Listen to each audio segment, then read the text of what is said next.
السلام علیکم ورحمۃ اللہ وبرکاتہ۔ خدا کرے کہ آپ خیر و عافیت کے ساتھ میں ہوں، اگر ہو سکے تو میرے لیے بھی خیر و عافیت اور صحت و تندرستی کی دعا فرماتے رہیے۔ وقولوا للناس حسنا رب زدنی علما۔ وہ زمانے میں معزز تھے مسلمان ہو کر، ہم خوار ہوئے تارک قرآن ہو کر۔ اشاعت دین کا اہم مرکز صدیقی بیانات۔ الحمدللہ وکفا وسلام علی عبادہ الذین اصطفى، اما بعد۔ قال النبی صلی اللہ علیہ وسلم بلغوا عنی ولو آیہ، وقال النبی صلی اللہ علیہ وسلم العلماء ورثۃ الانبیاء، او کما قال علیہ الصلاۃ والسلام۔ سامعین کرام، فرمان رسول صلی اللہ علیہ وسلم کے مطابق تبلیغ یعنی دین کی بات دوسروں تک پہنچانا اپنی اپنی معلومات کے مطابق ہر مسلمان پر ضروری ہے، لیکن علماء کرام اور فقہائے امت حضرات پر سب سے زیادہ بڑھ کر ضروری ہے۔ اسی لیے علماء و فقہاء اور اولیاء کرام بخوبی 1450 سال سے اس ذمہ داری کو نبھاتے آ رہے ہیں، یہاں تک کہ ان حضرات کی تبلیغ سے پوری دنیا میں اسلام پھیل رہا ہے۔ علماء حقانیین نے تبلیغ دین کو انجام دیا، دے رہے ہیں اور دیتے رہیں گے۔ اسی لیے تو علماء کرام کا بہت ہی اونچا مقام ہے۔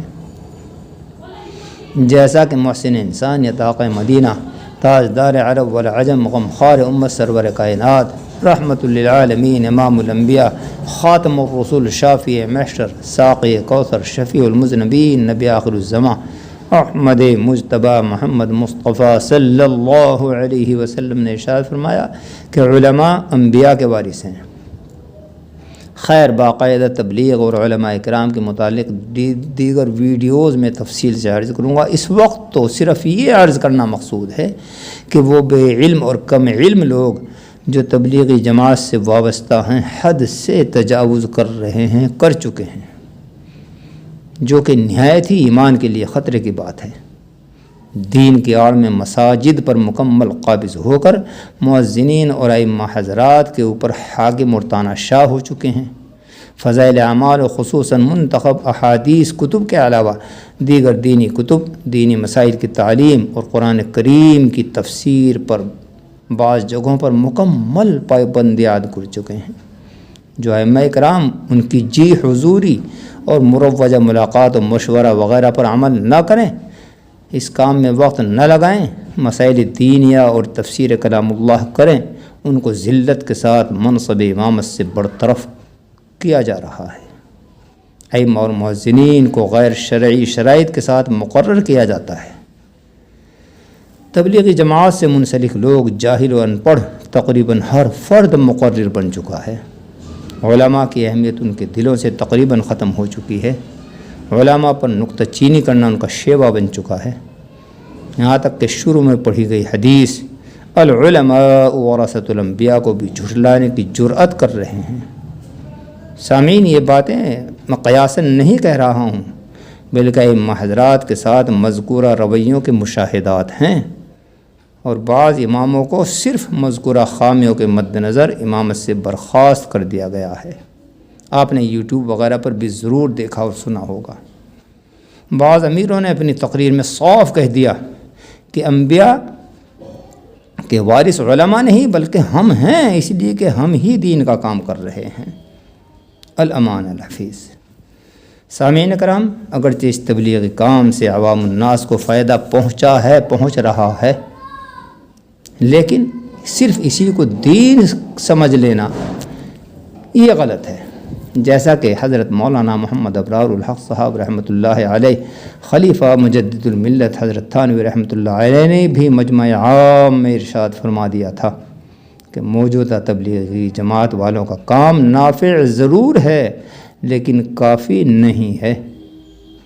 یعنی یہ سمجھ لینا کہ صرف یہ تبلیغی کام ہی دین ہے، تعلیم و تعلم، درس و تدریس اور خانقاہیں بے سود ہیں، یہ سراسر غلط ہے، کم علمی ہے۔ الحاصل حد سے تجاوز ہو رہا ہے جو کہ گمراہی ہے۔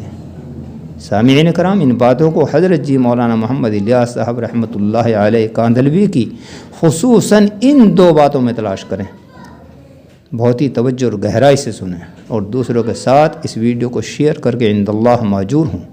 آپ کا دل اگر قبول کرے تو اس ویڈیو کو لائک بھی کر دیں۔ سنیے، ایک تبلیغی جماعت والے فرد نے حضرت جی رحمۃ اللہ علیہ سے شکایت کی تھی کہ علماء اس کام میں نہیں لگ رہے ہیں۔ مطلب صاف تھا کہ 3 دن 10 دن چلے کے لیے جماعت میں نہیں نکل رہے ہیں، گشت مشورہ وغیرہ میں شریک نہیں ہو رہے ہیں۔ تو حضرت جی رحمۃ اللہ علیہ بہت ہی زیادہ غصہ ہو گئے اور فرمایا کہ خبردار، آئندہ علماء کی شکایت یعنی نکتہ چینی سے پرہیز کرو، ورنہ تمہارا خاتمہ ایمان پر نہیں ہوگا۔ اس کے علاوہ مشہور صوفی بزرگ ولی کامل حضرت حسن بصری رحمۃ اللہ علیہ فرماتے ہیں کہ علماء ستاروں کی طرح سے ہیں کہ جب ستارے چمکتے ہیں تو لوگ ان کی روشنی سے راستہ پاتے ہیں، اور جب وہ ستارے چھپ جاتے ہیں تو لوگ حیران و پریشان ہو جاتے ہیں، راستہ بھٹک جاتے ہیں۔ یہی تو ہے موت العالم موت العالم، ایک عالم کی موت عالم کی موت ہے۔ دوسری یہ کہ بر صغیر ہند و پاک کی معروف شخصیت مفتی اعظم حضرت مولانا مفتی محمد شفیع صاحب رحمۃ اللہ علیہ نے فرمایا کہ حضرت مولانا محمد الیاس صاحب رحمۃ اللہ علیہ مرض الموت میں مبتلا تھے کہ وفات سے قبل حضرت نے 2 باتیں ارشاد فرمائی۔ سامعین غور سے سنیں۔ ایک اپنے متعلق کہ میں استزراج کا شکار تو نہیں ہو رہا ہوں۔ دوسرے یہ فرمایا کہ اس کام میں یعنی تبلیغی کام میں علماء کم ہیں بلکہ نہ ہونے کے برابر ہیں، لہٰذا مجھے خدشہ ہے کہ قوم حد سے تجاوز نہ کر جائے۔ حضرت مفتی صاحب رحمۃ اللہ علیہ فرماتے ہیں کہ پہلی بات کا تو میں نے نفی میں جواب دے دیا، لیکن ایسے وقت میں کہ دنیا سے رخصتی کا وقت ہے، دوسری بات کا میں نے کوئی جواب نہیں دیا۔ اب صاف عیاں ہے اور مشاہدہ ہے کہ تبلیغی جماعت کے لوگ اکثر و بیشتر علماء کرام اور ائمہ حضرات پر نکتہ چینی کرتے ہیں، اور علماء کو پس پشت ڈالنے اور علماء کی ناقدری کرنے میں کھلا ملوث ہیں۔ ائمہ اور مؤذنین کو ایک غلام کی حیثیت سے دیکھتے ہیں، جو جی حضوری نہ کرے بھلے ہی وہ بڑا عالم اور مفسر ہے اور امامت کا کما حق ہو مستحق ہے، اس کو منصب امامت پر فائز ہی نہیں کیا جاتا، اور جو پہلے سے امامت وغیرہ فرما رہے ہیں ان کو ان وجوہات کو مدعا کر کے ان کو بے جھجک علیحدہ کر دیتے ہیں۔ کل قیامت کے دن سخت پکڑ ہوگی، اس سے بچنے کی بہر صورت کوشش کریں اور آخرت کو کامیاب بنائیں۔ ہم اس طرح حد سے تجاوز کر چکے ہیں اور بظاہر دین میں ترقی سمجھ رہے ہیں، لیکن بباطن دین سے دور ہوتے جا رہے ہیں۔ ہمیں حضرت جی رحمۃ اللہ علیہ کی بیان کردہ دونوں باتوں پر غور کرنے اور اسلام کے دائرے میں کما حق رہنے کی اشد ضرورت ہے، اور ہر شعبے میں ہر کام میں قرآن و احادیث کے اوپر عمل کرنے کی ضرورت ہے، جیسا کہ فرمان خداوندی ہے، یا ایھا الذین آمنوا ادخلوا فی السلم کافہ، اے وہ لوگو جو ایمان لائے اسلام کے اندر پورے داخل ہو جاؤ۔ اے اللہ ہمیں دین کی صحیح سمجھ عطا فرما اور اسلام کے اندر کما حق داخل فرما کر دونوں جہاں میں سرخ روئے عطا فرما، آمین یا رب العالمین۔ ائمہ کرام کو بھی اپنا مقام اور مرتبہ پہچاننے کی اشد ضرورت ہے۔ امام محکوم نہیں حاکم ہے، امام پیروکار نہیں راہبر ہے، قوم کا سردار ہے، یہاں تک کہ امام کل قیامت کے دن قوم کی مقتدیوں کی سفارش کرے گا، ان کی وکالت کرے گا، اور یہ فرمان ہے رہبر اعظم حضرت محمد مصطفیٰ صلی اللہ علیہ وسلم کے۔ مقتدیوں کو اپنا مقام بتلائیں، دین کے اہم ضروری مسائل سے آگاہ کریں، حق بات کہیں، صحیح مسائل کو نہ چھپائیں، ورنہ قیامت کے دن سختی کے ساتھ پکڑ ہوگی۔ فرمان رسول علیہ الصلاۃ والسلام کے مطابق حق بات نہ کہنے پر قیامت میں منہ کے اندر آگ کی لگام لگائی جائے گی۔ مقتدی لوگ بھی اپنے ائمہ کی قدر کر کے اپنی آخرت کو بہتر بنائیں، شریعت سے تجاوز نہ کریں۔